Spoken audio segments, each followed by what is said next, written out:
मोनसे गोजोनथाव एबा गोग्गाथाव खौरां। फिन आरोबाव सासे बर' लाइमोन सिख्लानि जाफुंसारनाय।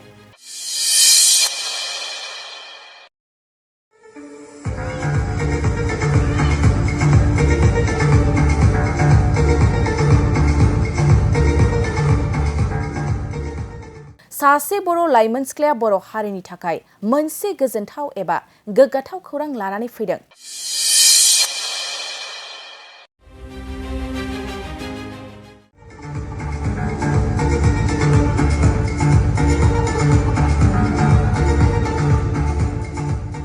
थारैनो बर' बिमा बिफानि फिसाफ्राबो गोबां नेशनेल इन्टारनेशनेल बादायलायनायाव बाहागो लानाया खम नंला आरो देरहानायाबो खम नंला।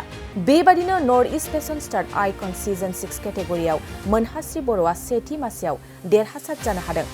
उदालगुरि जिल्लानि सिङाव थानाय टंला सस्त्रपारा बरि गामिनि थागिबि बिफा गोविन्द बर' आरो बिमा उलि बर'नि सेथि फिसाजो मोनहास्रि बर'आ आसाम रायजोनि गुवाहाटी लक्षीराम बर'आ अडिटोरियामाव 2024 मायथाइयाव north east fashion star icon season 6 केटेगरियाव मोनहास्रि बर'आ सेथि मासि लाना देरहासार जानो हानाया थारैनो बर' हारिनि थाखाय मोनसे गोग्गाथाव एबा गोजोनथाव खौरां।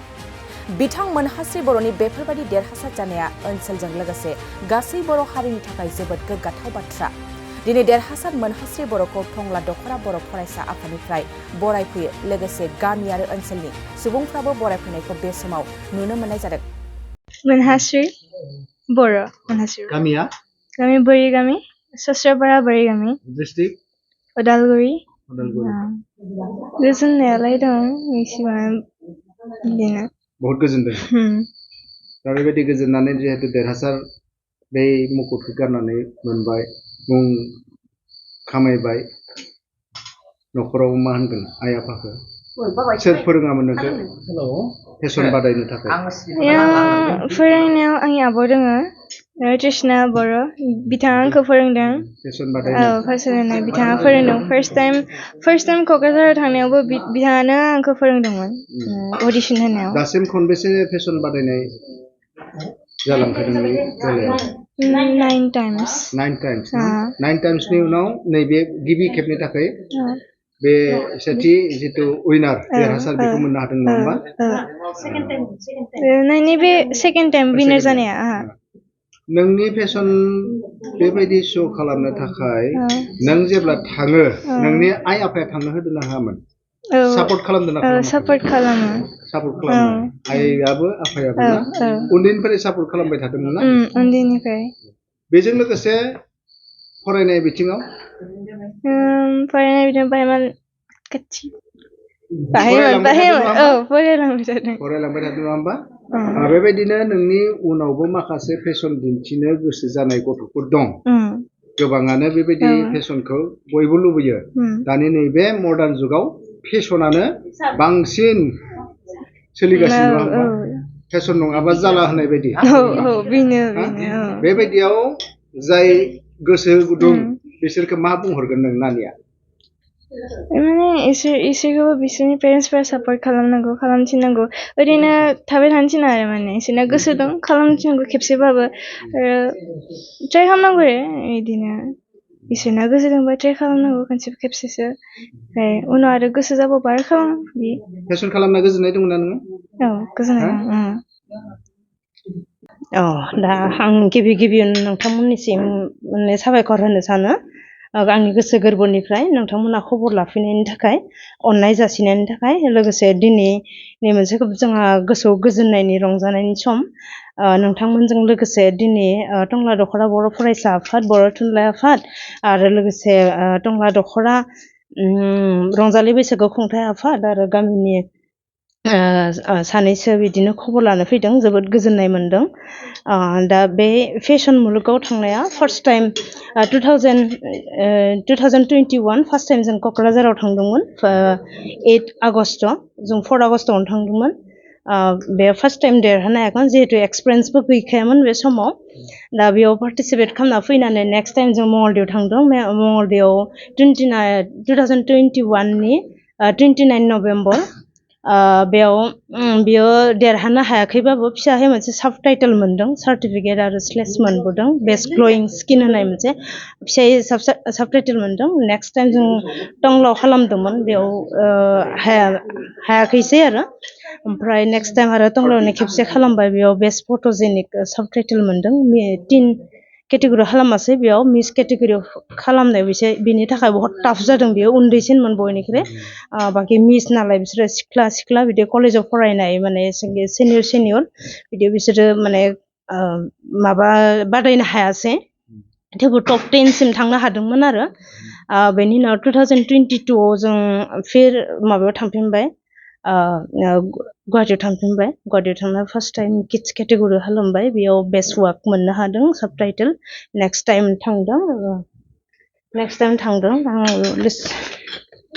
पारफेक्ट सिजन 4 आव माने निशिता प्रडाक्शन रुबि कलिता होननाय बिथाङा अर्गानाइज खालामो बेयाव मोनसे एवार्ड श' जादोंमोन बेयाव एवार्ड श'आव थांदोंमोन बेयाव आरो 3 केटेगरि बेयाव फार्स्ट रानार्स आप मोननो हादोंमोन आरो नेक्स्ट टाइम बे बोसोरावनो एवार्ड श'आवबो पार्टिसिपेट खालामदों बे बोसोरावनो नेक्स्ट टाइम माबा खालामबाय सस्थ'पार हिसाबै थांबाय सार्टिफिकेट क्राउन बिदि मोनबोदों बिनि उनाव north east style icon 2022 30 April बेयाव 3 केटेगरियाव फार्स्ट टाइम उइनार जादों बेनि उनाव नेक्स्ट टाइम नै माने 2023 नि 30 जुलाइआव मोनसे स्टारलिं मिस्टार एन्ड मिस माबा जायो बेयाव मोनसे स्टारलिं सिजन 4 मोनसे श' जायो आरो बे श'आवबो पार्टिसिपेट खालामबाय 3 केटेगरियाव उइनार फार्स्ट टाइम उइनार जादों बेनिफ्राय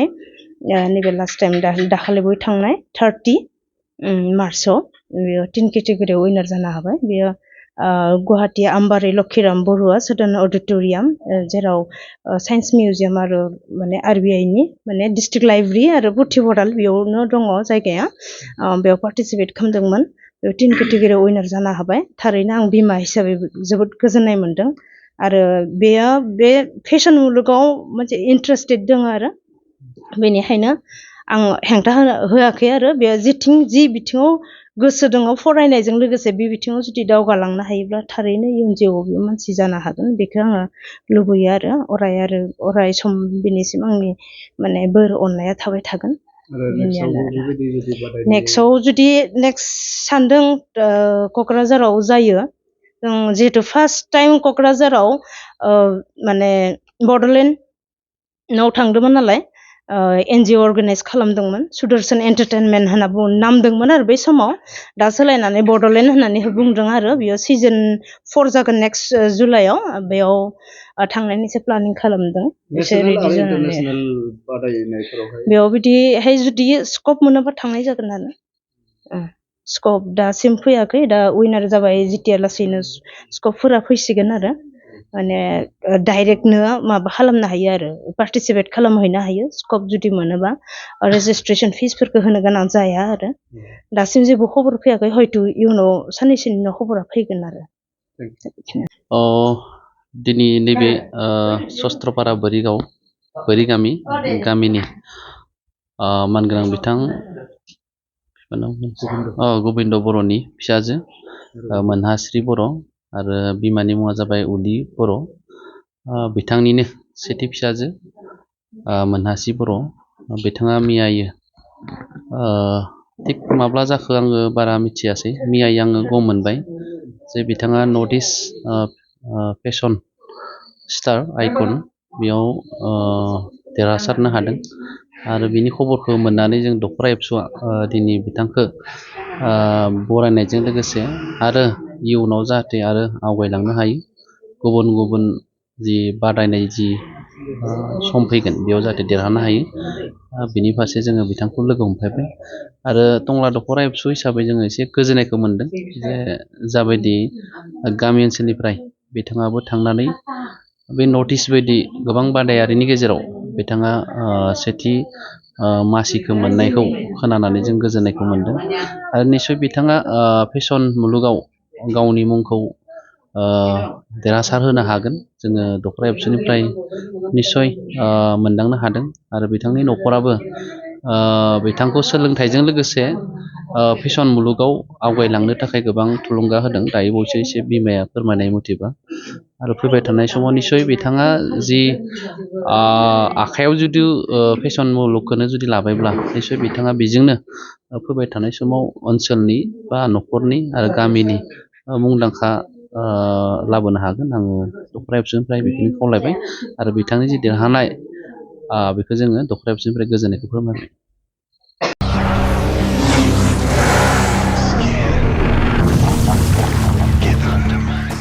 गोजोनथाव खौरां सेरफांगुरि बाजाज श'रुमा बाजाज बाइक सालायनानै मोजां मोनग्रा रायजो राजाफोरनि थाखाय गोजोनथाव खौरां लानानै फैदों। सेरफांगुरि बाजाज श'रुमा ईद एन्ड बिहु दामाका अफार होगासिनो दं। क'क्राझार जिल्ला सेरफांगुरियाव थानाय फुंखा इन्टारप्राइज बाजाज श'रुमा 22 मार्चनिफ्राय 30 एप्रिलसिम ईद एन्ड बिहु दामाका अफार आरो एक्सेन्सनि खाबुफोर होगासिनो दं। नोंथांमोना सेरफांगुरियाव थानाय फुंखा इन्टारप्राइज बाजाज श'रुमाव खुंफुंजानाय ईद एन्ड बिहु दामाका अफार एक्सेन्सआव फैनानै नोंथांनि लुबैनाय बाजाजनि बाइकखौ लांफैनो हागोन। बाजाजनि बाइक सालायनो मोजां मोनग्रा रायजो राजाफोरनि थाखाय फुंखा इन्टारप्राइज बाजाज श'रुमा लोगोसे मोजां अफारबो लानानै फैदों। बेफोरनो जाबाय helmet free, 5 litre petrol free, case होनानै बाइक बायगिरिफोरनो 1000 रां केसबेक हरफिननाय जागोन। आरोबाव लोगोसे मोनसे गोजोनथाव खौरां 500 रां होग्रोनानै गोसोबादि बाइकखौ आवग्रिना दोननो हागोन आरो गासै गारिजों लोगोसे मोनफा एसर गिफ्ट हरनाय जागोन। फुंखा इन्टारप्राइज बाजाज श'रुमा 7999 रां बेसेनावनो डाउन पेमेन्ट होनानै बाइक लानो हागोन आरो जायखिजाया बाइकखौनो एक्सचेन्ज खालामनायनि खाबु लानानै फैदों। आबुङै मिथिनो थाखाय 6003817191 7002240725 आरो 9101547892 बे जानबुं नाम्बाराव खौरां लाहरनो हागोन।